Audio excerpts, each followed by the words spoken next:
Mən bir il gözləyirəm ki, Məhərrəm ayı gəlsin, mən o 10 günlərdən istifadə edə bilim. Bilmirəm,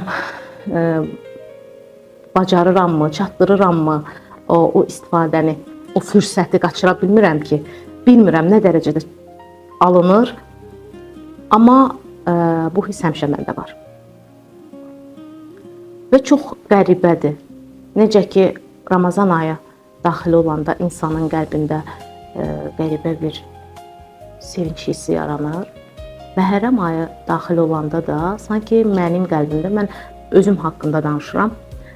Bəlkə ola bilər izləyicilərə bu qəribə görünə bilər, kimsə izləyər, onun üçün qəribə görünə bilər. Mən keçirdiyim hissləri danışıram. Mən Məhərrəm ayı daxil olanda o qəribə bir hüzn və sevinç yaşayıram. Yəni tək hüzn deyil burada, hüzn və sevinç yaşayıram. Bunu da ifadə edə bilmirəm və qəribə bir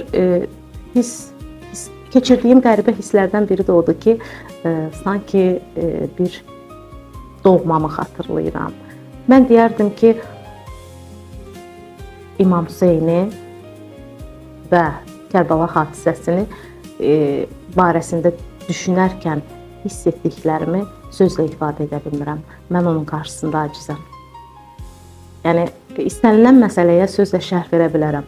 Amma məhz İmam Hüseyn eşqi və Kərbəla qiyamı ilə bağlı keçirdiyim hissləri ifadə etməkdə çox çətinlik çəkirəm.